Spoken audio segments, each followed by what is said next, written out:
Halloween, Starbucks, some cross-country things going on. Kids out here doing the cross-country running. Um, let's talk about bands and band leaders, and I'm going to try to be as focused as possible here. Bands are not, or should not be, in my opinion, democracies. And I'm going to tell you why. They should be benevolent dictatorships. That's just kind of the running joke that I've always used. Benevolent dictators can do something for the common good, right? Here's the thing: when you get into a room, a rehearsal, a gig, and everybody's got a say and everybody's got an opinion, which we're all human and people have opinions, right?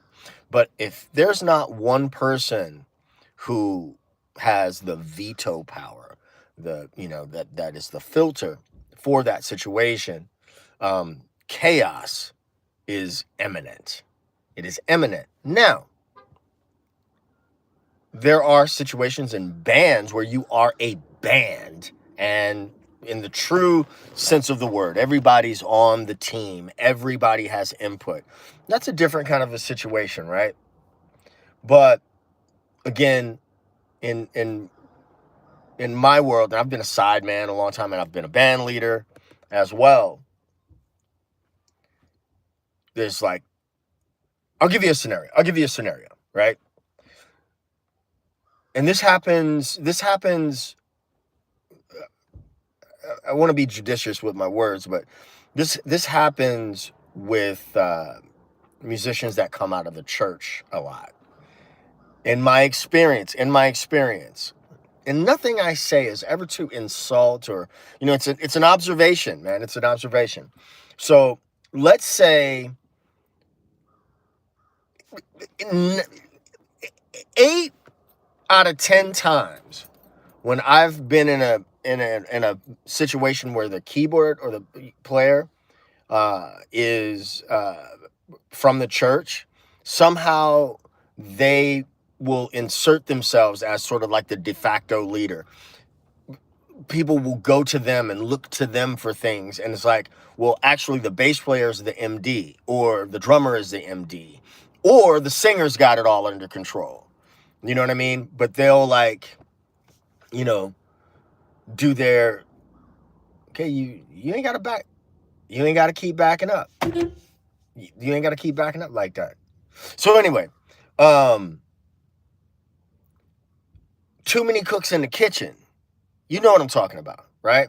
I was in a rehearsal not too long ago where the rehearsal lasted an hour longer than it needed to and still wasn't like productive. And it wasn't because of the skill level of the musicians or their experience or anything like that. It was because too many people had opinions, and the person in the leadership role wasn't able to filter the information and have it like be succinct and have it be like, no, this is kind of what we're doing. So what do I mean by like a benevolent leader, right? When this person in this leadership role has the music is set, the arrangements are done. However, the arrangement, by the time you get to rehearsal, there should be like a roadmap. And you go in, this is what, you got to plan as soon as you go into the rehearsal. You have an actual plan of attack. I got that. I learned that not just from, the gigging life, but when I was in college, I was in orchestra under the baton of a guy named Wesley Broadnax. And this brother was so like, we would get an email before rehearsals and we had an agenda. We knew that we were going to run you know, it was college, so we had big pieces that we're working over. We knew we're working on this thing from this time to this time, this thing from this time to this time. There was an agenda, what the focus was going to be, and you had to know your stuff. Rehearsal, we should all know, rehearsal is not a place to learn songs. It is a place to refine songs and refine arrangements and things of that nature. You know, one way, you know, whoever's in the leadership role can do that is by, you know, before they send out any information, having all of their stuff together. These are the songs we're going to do on this set. Are we going to do live arrangements? I'll give you some game here. As an example, when I've led bands and we play the song Kiss, I never play the standard barroom version of Kiss, right? My go-to is Prince's Rock and Roll Hall of Fame nomination, Rock and Roll Hall of Fame arrangement of Kiss. So I make sure that anybody who's going to be in that band understands this is the arrangement, and they have all of that stuff in one place, a central location where it's going to be clear that this is what we're playing. So when we get to the rehearsal, there are no questions. And if I go in and I say, I have an agenda, right? First off, I'm gonna hire people. I'm not gonna hire people that I don't feel are gonna learn the shit. But I'm gonna have an agenda. They're gonna have the information. That man is pulling a lot of kids about this car. This man, I wish I could show you. This man is pulling a lot of children out of this car. Goodness gracious. Anyway, so it just makes things easier. But when you have too many voices, too many things going on at one time, then it's chaos. It's absolute chaos. So this band leader who happens to be a friend of mine, and he's putting this thing together, and it's dope. We chatted offline, and I'm like, bro, you know, the band can't be a democracy. You're never going to get anything done like that, right? You have a time frame. You've got you have an idea, right? If you try to field everybody's ideas, you're never going to get anything done. You're never going to. It doesn't mean that I have to keep stressing this. It doesn't mean that people's opinions aren't important. They are important. They are important, and folks come, with good ideas. I'll give you a better example. When I was in Thailand, I was in a situation where I played 5 nights a week. And these folks were lightweight unreasonable, if I'm to be honest, but they wanted a different set every night. We played 5 nights a week for 2 hours. We played at one club for an hour, and then a driver would take us to another club where we would play for another hour. But their thing was, it was a gentleman's club. It was a very, very high-end gentleman's club. And so the deal was to keep the females happy, keep the women happy, they keep the guys happy. Everything is, you know what I mean?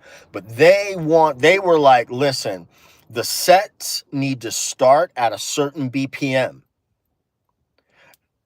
And that needs to go like this. Like this.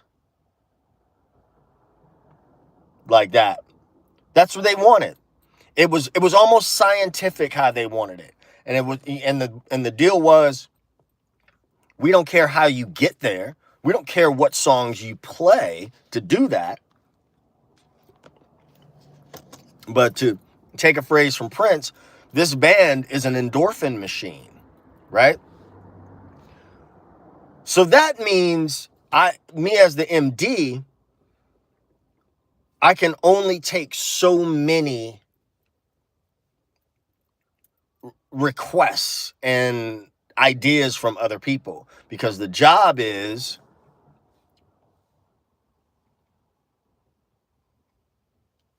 That. You see what I'm saying? So there's a job at hand, and then the band leader has to get themselves in a position where it's like, just trust me.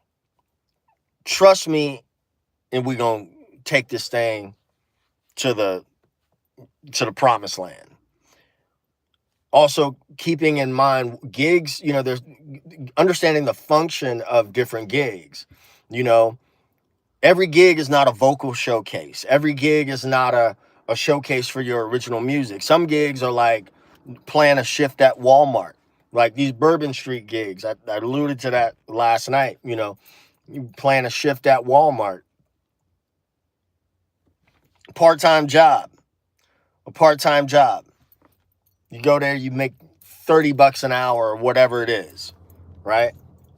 And you play the Brown Eyed Girls and the Sweet Carolines and the Doing the Butt and Brick House and all of that stuff. You just do that, and you're not really, it's mindless work. That's very different from playing with a tribute band where you have to know things note for note as they go on the record. You got to dial in the tones. You got to dial in the sounds. It's different. You got to keep that in perspective. But anyway, I'm rambling. I'm trying to get more coffee in me. And the point is all band situations are not democracies. They can't be, because you'll never get anything done. You know what I mean? Or it'll be harder to get things done. More often than not, the most productive bands, benevolent dictatorships. You got a leader. The leader wants what he wants. He or she wants everybody to sound good, everybody to eat, everybody to be successful. That's another thing I'm going to say. A good band leader is going to set the band up for success. They're going to set everybody up in the band for success. Now, if I give you all of the music and whatever you need in a way that's not overwhelming for you, that you can learn it, that you have your charts, you have your arrangements, blah, blah, blah, blah, blah, then it's on you whether you pass or fail. But, just something to think about. No, I'm not Indian. So anyway, something to chew on, and something I want to just get off my, I didn't want to make a video. I just wanted to go live with it. I need some more coffee. Y'all have a good Saturday. Happy November 1st. Scorpios versus everybody, baby. I'm a Scorpio, can you tell? I can catch y'all on the next one. It ain't rocket science, it's pocket science. Peace.